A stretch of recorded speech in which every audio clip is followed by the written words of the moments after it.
nouveau projet. Un nouveau projet, bon, ici, qui soit de type Webform ou de type MVC, c'est pas trop important puisque ce que je veux montrer dans la démo ici, c'est comment créer tout simplement une classe Entity 1 à partir d'une base de données et 2 sans base de données, mais toujours en utilisant la technologie Entity. Donc, et ça marche aussi dans une application desktop, évidemment. Est-ce que j'ai un gabarit? Donc, prenons une application SP. Donc, pointons sur le dossier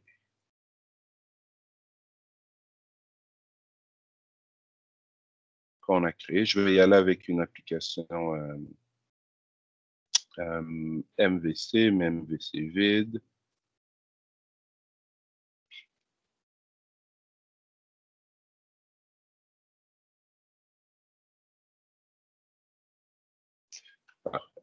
Donc, dans mon explorateur de solutions, je vais tout simplement venir sur mon projet. Je vais faire Add et Add un nouvel item. On va aller dans la section de Data et encore une fois, je vais y aller avec une base de données puisque la première technique que je veux montrer, en fait, vous savez quoi? Faisons ceci. Je vais sélectionner ADO.NET Entity Data Model. Je vais laisser le nom modèle. Je vais faire Add. Et regardez les 4 choix qui s'offrent à moi. Donc, j'ai EF Designer from Database. Donc, ici, ça me permet de créer ça me permet de créer des classes entités basées sur une base de données. Donc, en fait, ce que cette première option fait, elle fait grosso modo ce qu'on faisait en Link2SQL. Et je le répète, le Entity Framework est basé sur le Link2SQL. Donc, ça va me permettre ici de pointer en fait vers une source de données déjà existante, vers une base de données et de générer un diagramme, et je vais dire de classe, mais c'est pas tout à fait un diagramme de classe, ça ressemble à un diagramme de classe.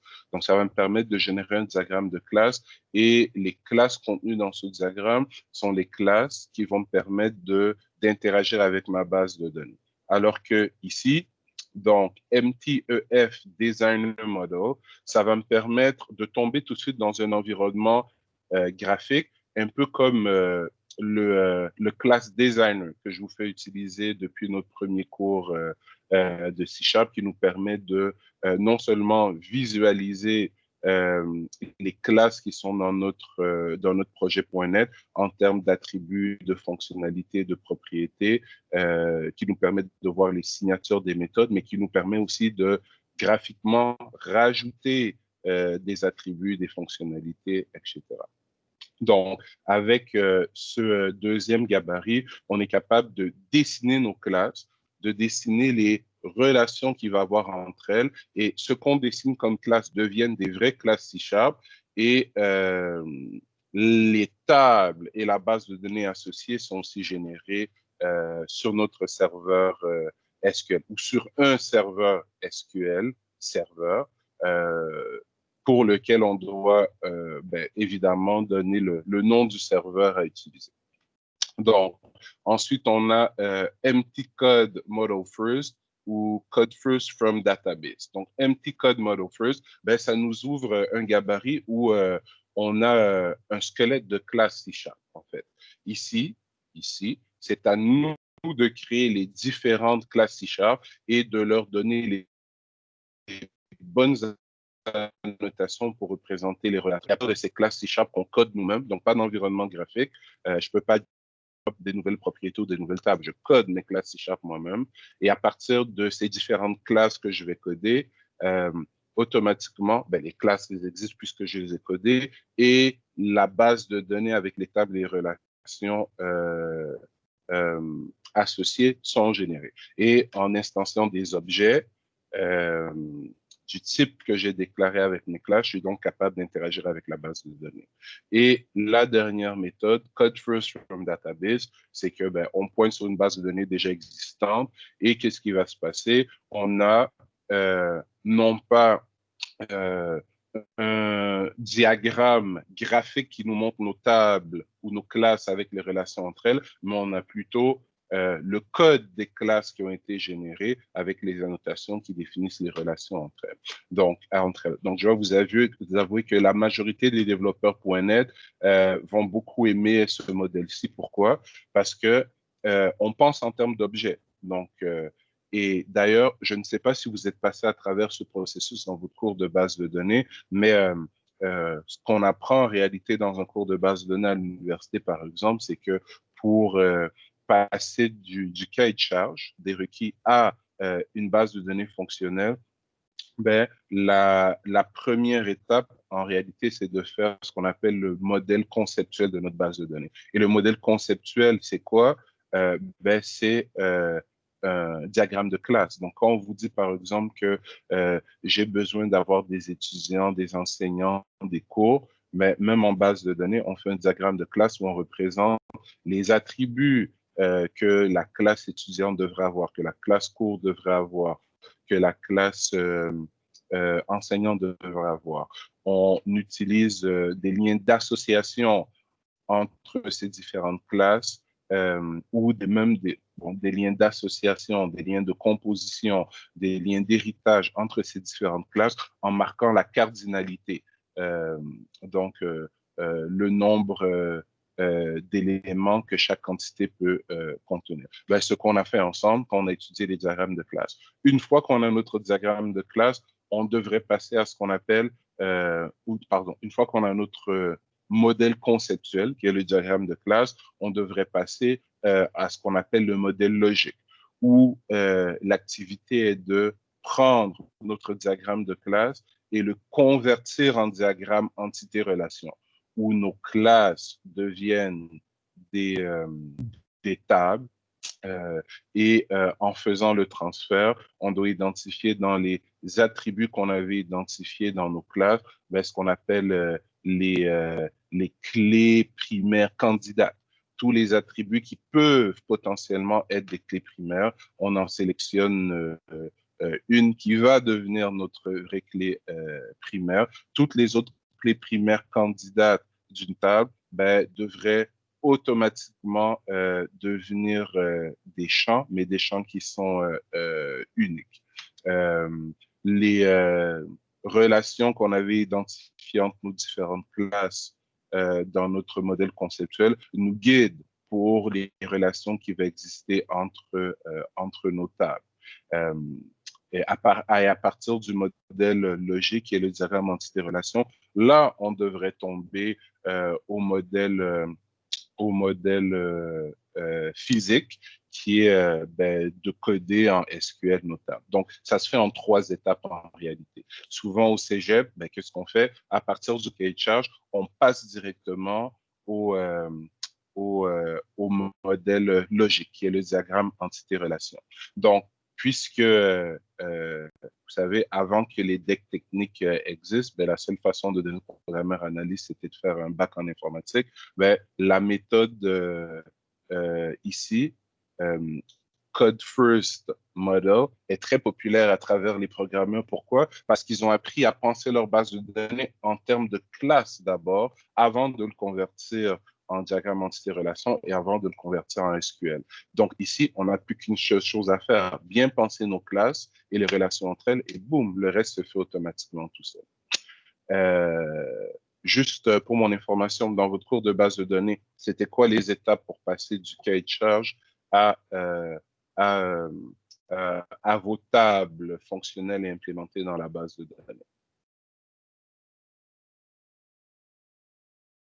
Qu'est-ce que tu veux dire, les étapes? Je veux dire, si on vous donnait dans votre cours de base de données là, un énoncé là, qui décrivait le logiciel qu'un client voulait que vous conceviez pour vous, et à partir de ça, vous deviez déterminer quelles sont les tables nécessaires avec leurs attributs et avec les relations entre les tables. C'est quoi les étapes à travers lesquelles vous deviez passer? Jusqu'à maintenant, on les a juste dessinés. Mais je veux dire, vous les dessinez, mais oui, vous les dessinez parce qu'il faut finir avec notre diagramme entité-relation. Mais pour passer de l'énoncé au diagramme entité-relation, il n'y avait pas des étapes précises parce que ça doit être un processus euh, logique, là. On ne doit pas y aller au hasard pour que 15 administrateurs de base de données ou 15 ingénieurs de base de données finissent avec plus ou moins la même structure de base de données pour le même problème de départ. C'est parce que il y a une certaine logique qui est répétitive à suivre dans cette branche de l'informatique, tout comme quand je vous donne un cahier de charge et qu'on suit la rédaction des cas d'utilisation, ensuite les cartes CRC, ensuite le diagramme de classe. Même si nos designs finaux sont un peu différents, ils se ressemblent tous beaucoup parce qu'il y a une certaine méthodologie qui doit être suivie. Donc, bref, ce que je retire, c'est que vous n'avez pas vraiment vu de méthode structurée pour y arriver. C'est ça? Non, en effet, ouais. OK. Donc, donc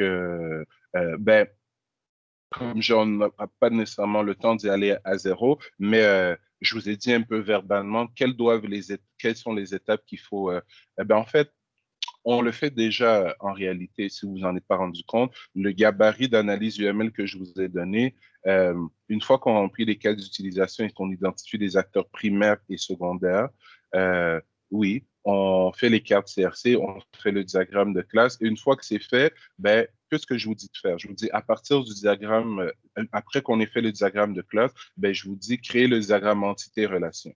Donc, une fois qu'on a identifié les classes et les relations entre elles, c'est beaucoup plus facile de créer le diagramme entité-relation. L'exemple que je vous ai donné tout à l'heure, si je sais que dans mon cas d'utilisation, un étudiant peut être inscrit à plusieurs cours et plusieurs cours peuvent avoir le même étudiant, quand on donne cette phrase et je vous dis, et on a déjà identifié la classe cours, on a déjà identifié la classe étudiant, on a déjà identifié que si on n'avait pas de base de données, dans notre étudiant, on devrait avoir une array list ou une liste de cours et que dans notre cours, on devrait avoir une array list ou une liste d'étudiants. Ça, quand je le traduis en base de données, si je peux avoir plusieurs cours dans mon objet étudiant et plusieurs étudiants dans mon objet cours, forcément, ça me prend une table intermédiaire en base de données pour ma relation plusieurs à plusieurs.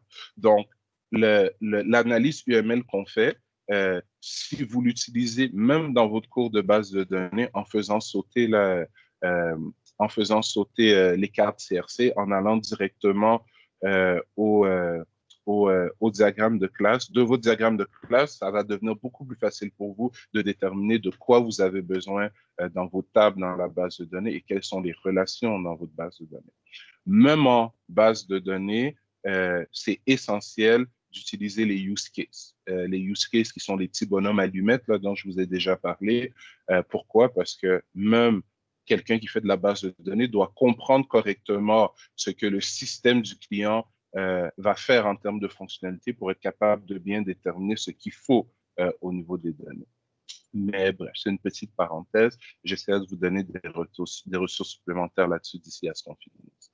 Donc, moi, où je vais me situer avec vous, donc, ceci, je vais le démontrer aujourd'hui. Ceci, c'est démontré dans le premier document Théo que je vais vous distribuer.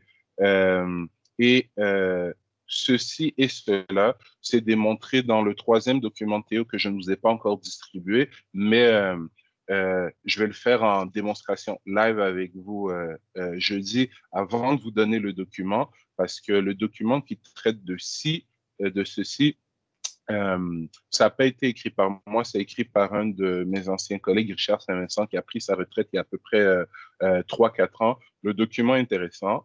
C'est Richard qui avait écrit aussi certains des documents que je vous distribue au début du cours de ASP Webform, mais il y a des choses qui ont changé un peu et je trouvais qu'il n'allait pas aussi en profondeur que je voulais. Donc, je vais vous donner le document quand même parce qu'il est bien fait, mais je vais le complémenter là pour ceci et cela en allant un peu plus en profondeur. Mais pour aujourd'hui, donc, allons-y. Avant d'aller ici, puisqu'il nous faut une base de données. Je vais d'abord aller nous créer une autre petite base de données et je vais revenir dans cette page pour vous montrer comment le Entity Framework nous génère nos classes à partir de la base de données et comment les utiliser par la suite. Et je vais entamer cette deuxième démo que je ne vais pas nécessairement terminer. Pourquoi? Parce que la balance est décrite dans le document Théo que je veux que vous expérimentiez. Ça va pour tout le monde comme plan de match? Oui. Parfait. Donc, je vais cancel ceci pour y revenir. Donc, retourner dans mon arborescence de projet. Je vais faire add, nouvel item. Je vais créer ma base de données. Et je répète, ma base de données pourrait être créée ici ou, et là encore, je vais commencer à utiliser l'outil jeudi. Donc, je vais vous mettre le lien pour le télécharger tout à l'heure. MySQL Server Management Studio. Donc, j'ai parlé à quelques reprises depuis le début de la session. Donc, moi, je suis connecté ici. Je peux venir créer une nouvelle base de données, exporter des bases de données, visualiser les bases de données que je crée à partir de Visual Studio, voir mes diagrammes entité-relation ici. C'est beaucoup plus convivial comme outil que de créer nos bases de données à l'intérieur de Visual Studio. Mais bon, pour aujourd'hui, continuons avec nos vieux amours. Donc, add, nouvel item, toujours data, notre base de données. Appelons-la la base de données cours.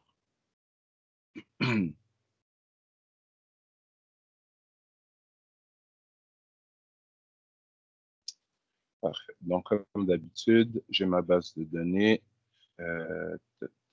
et je vais lui rajouter une table. Donc, une des raisons, entre autres, pourquoi j'aime bien utiliser SQL Server Management Studio, c'est que, vous savez, nos applications jusqu'à maintenant, en termes de structure de base de données, elles avaient une table, deux tables, trois tableaux max. Elles n'étaient pas trop grosses. Ce qui faisait que, bon, c'était quand même supportable à devenir créer nos tables ici et de spécifier nos relations dans cet environnement. Mais si on a une base de données un peu plus lourde, avec avec avec plusieurs relations sur plusieurs tables, avec des tables intermédiaires, ça devient lourd de générer ça ici. Allons-y, je vais laisser mon ID, propriété, laissons-le comme ça. Donc, le cours a un ID, le cours a je vais mettre un sigle. Un sigle, c'est le numéro de cours habituellement. Donc, par exemple, 420-AT4-TT, c'est le sigle du cours. Le cours a un nom, plutôt un titre. Donc, allons-y. Le cours a une description.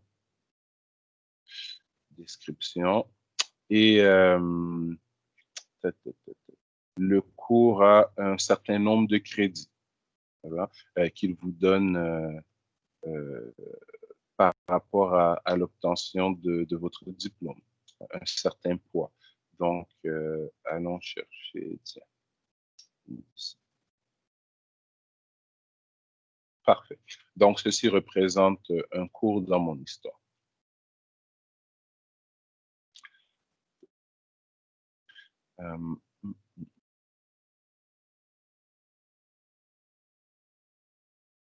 Donc, évidemment, à partir de là, j'aurais pu aussi aller créer la table, disons, la table professeur. La table professeur, un professeur est associé à un cours en particulier. La table étudiant, un étudiant pouvant suivre un cours qu'un professeur donne. Il nous aurait fallu une table de jonction pour ça. Mais on fait un exemple un peu simple aujourd'hui pour commencer. Donc, si je retourne dans mon explorateur de serveur et que on étale, on voit bien la table.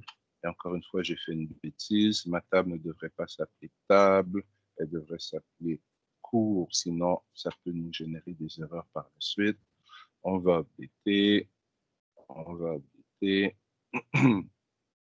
On retourne voir notre explorateur, on fait un petit refresh, on a court et je vais me débarrasser de table.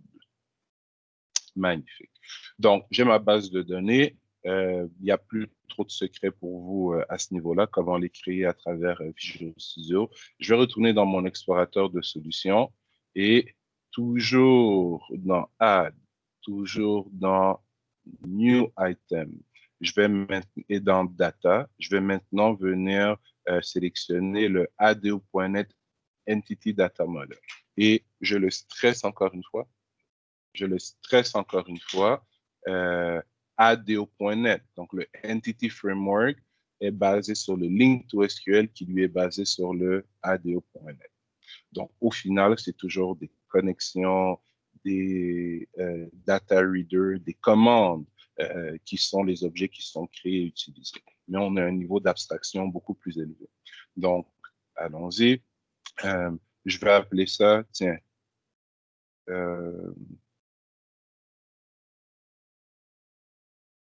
école. C'est mon modèle école. Pourquoi? Parce que si j'avais créé vraiment toutes les tables, donc enseignants, cours, élèves, etc., ben, on est en train de modéliser quoi? On est en train de modéliser le système de gestion d'une école. Donc, c'est le nom que je vais donner à ma classe entité.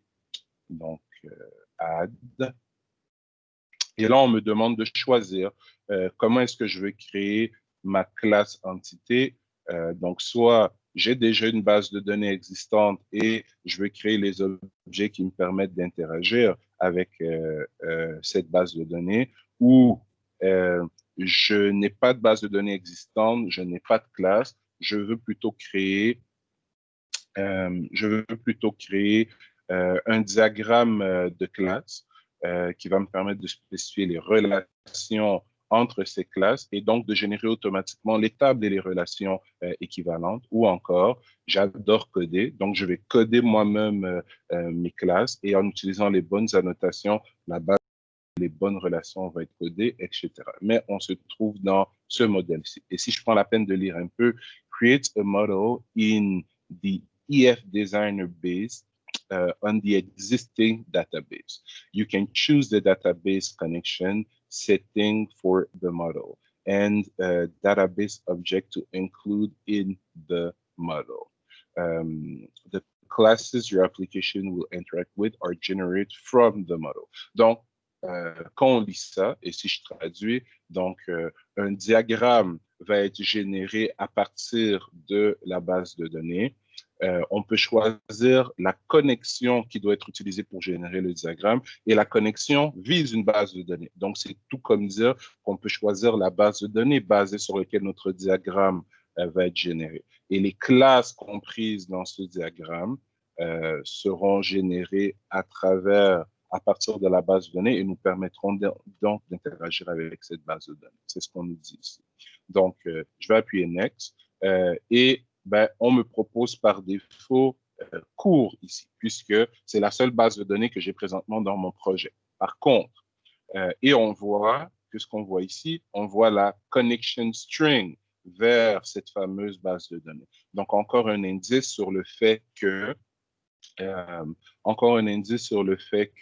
c'est le ADO.NET qui est utilisé parce que on pointe toujours vers la même base de données. Je vais attirer une attention sur quelque chose ici. Tout à l'heure, si je recule d'un step, qu'on va vouloir utiliser cette méthode ici, on va nous demander le nom du serveur. Et dans le document qui a été écrit par Richard Saint-Vincent, le nom du serveur n'est pas le même parce que la version de Visual Studio n'était pas la même. Donc, si j'avance un peu ici, regardez, local, voici le nom du serveur, SQL Server qui est installé sur votre ordinateur. Donc, je vais vous le mettre dans la fenêtre de chat tout à l'heure, mais si jamais vous l'oubliez, vous êtes en entreprise et vous essayez de créer une classe entité que vous ne vous souvenez pas le nom du serveur, ben, vous pouvez tricher un peu. Vous pouvez soit créer une classe linked to SQL. Et quand on crée une classe linked to SQL, ou même quand on crée une base de données dans Visual Studio, regardez juste ici en bas. On le voit encore, le même fameux nom de serveur. Donc, on peut venir le copier ici, le garder à côté pour l'utiliser lorsqu'on en aura besoin. Donc, je vois que ce qui va être créé présentement, c'est Core Entity. Donc, dans ma base de données, il n'y a qu'une seule table.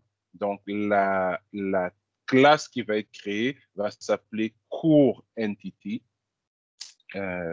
parce que c'est l'entité qui représente un cours. Donc, si je fais Next, on me demande quelle version du Entity Framework je veux utiliser. Utilisons la version la plus récente, puisqu'elle est à notre disposition. On me demande quels sont les éléments dans la base de données que je veux importer dans cette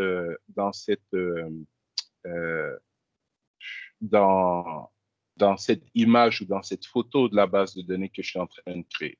Donc, je peux choisir seulement une table, je peux choisir toutes les tables, je peux choisir les vues, les procédures stockées. Donc, moi, je vais choisir mon cours parce que c'est juste mon cours que j'ai. Si j'avais cours élèves, étudiants, je pourrais tous les sélectionner. Et faisons finish. Et nous devrions avoir, si tout va bien dans le meilleur des mondes, un magnifique diagramme qui va apparaître dans quelques secondes. Magnifique. Donc, si on regarde bien ce diagramme, est-ce que ça ne vous rappelle pas étrangement le diagramme qui a été produit par le Link to SQL?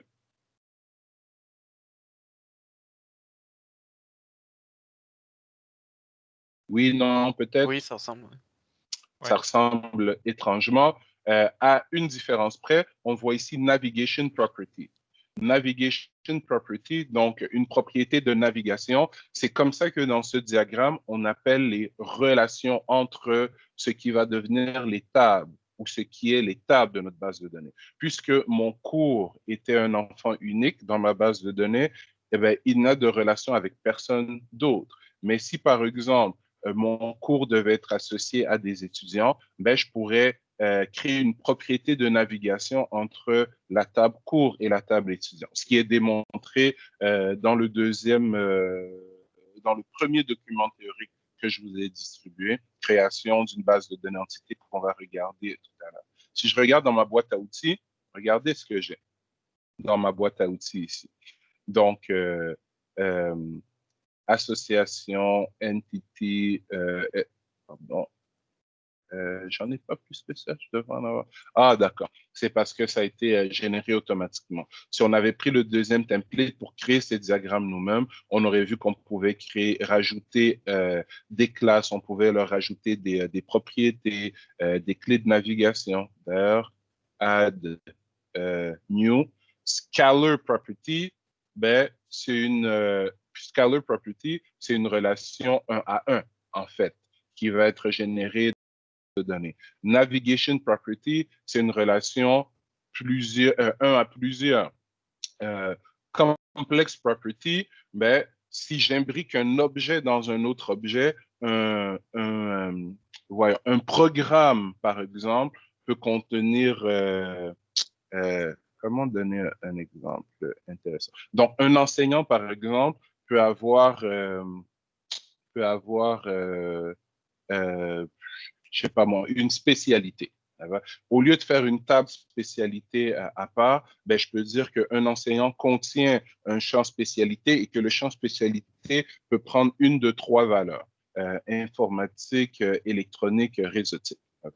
Mais ben, au final, ça va se décliner comment dans la base de données? Ça va se décliner par une autre table avec une relation. Donc, c'est un peu à ça que ça ressemble. L'objet qui vient d'être créé ici, si je vais regarder dans mon arborescence de projet, regardez dans mon arborescence de projet, donc regardez ici, j'ai maintenant un école.contexte. Et si on se souvient bien qu'on faisait du link to SQL, on aurait eu un école.dataContext. Donc, c'est le même principe ici. Si je vais regarder cette classe, ben, bon, c'est pas ce fichier-ci qui m'intéressait, excusez-moi. Ah, si je vais regarder, voyons.